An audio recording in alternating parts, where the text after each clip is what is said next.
مگر اس سے منہ پھیر لیتے ہیں۔ یہ تو جھٹلا چکے، اب ان کو اس چیز کی حقیقت معلوم ہوگی جس کی ہنسی اڑاتے تھے۔ کیا انہوں نے زمین کی طرف نہیں دیکھا کہ ہم نے اس میں ہر قسم کی کتنی نفیس چیزیں اگائی ہیں؟ کوئی شک نہیں کہ اس میں اللہ کی قدرت نشانی ہے، مگر یہ اکثر ایمان لانے والے نہیں۔ اور تمہارا پروردگار غالب اور مہربان ہے۔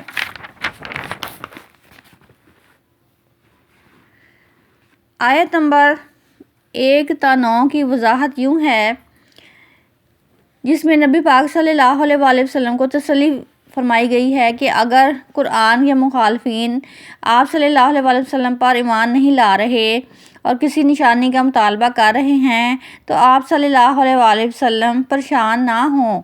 اگر اللہ چاہے گا تو کوئی ایسی نشانی اتار دے گا جو ان سب کی گردنیں قرآن کے آگے جھکا دے گی، لیکن قرآن کی صداقت کسی خارجی نشانی کی محتاج نہیں ہے، یہ اپنی صداقت کی دلیل خود اپنے اندر ہی رکھتی ہے۔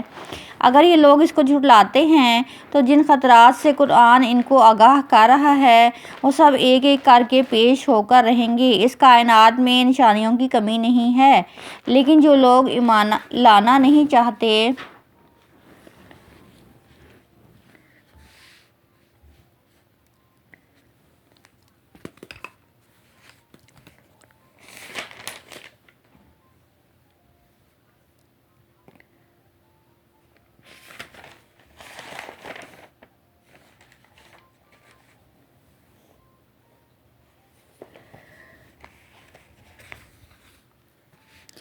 ان کے لیے کوئی نشانی کارگر نہیں ہوتی۔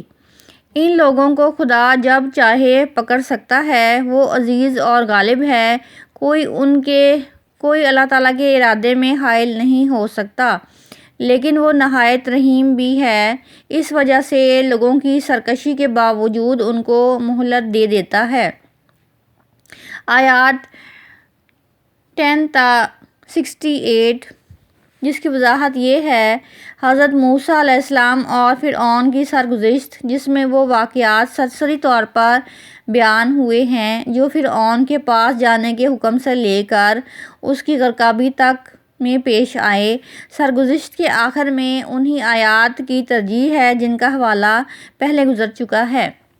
آیات 69 تا 104 میں حضرت ابراہیم علیہ السلام کی دعوت توحید کا حوالہ ہے جو انہوں نے اپنے باپ اور اپنی قوم کو دی۔ اسی ذیل میں ان لوگوں کے انجام کا بیان ہے جو اپنے شرک اور شفاعت کی بنا پر آخرت سے لا تعلق ہیں۔ آخر میں آیات ترجیح ہیں۔ آیت نمبر 105 تا 122 میں حضرت نوح علیہ السلام کی دعوت، اپنی قوم کو اور اپنی قوم کا متکبرانہ جواب اور انجام کار قوم کی غرقابی کا ذکر فرمایا گیا ہے۔ آیات 123 تا 140 میں حضرت ہود علیہ السلام کی دعوت قوم عاد کو اور قوم کی طرف سے حضرت ہود علیہ السلام کی تکذیب اور عذاب الہی کا ظہور۔ آخر میں آیات ترجیح پیش کی گئی ہیں۔ آیات 141 تا 159 میں حضرت صالح علیہ السلام کی دعوت قوم سمود کو، قوم سمود کی طرف سے تکذیب، انجام کار اور آخر میں آیات ترجیح شامل ہیں۔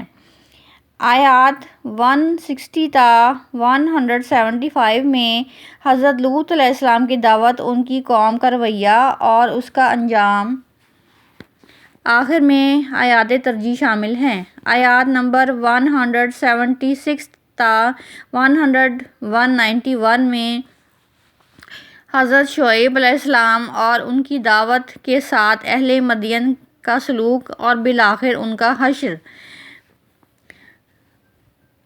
اس سرگزشت کے آخر میں بھی آیات ترجیح شامل ہیں۔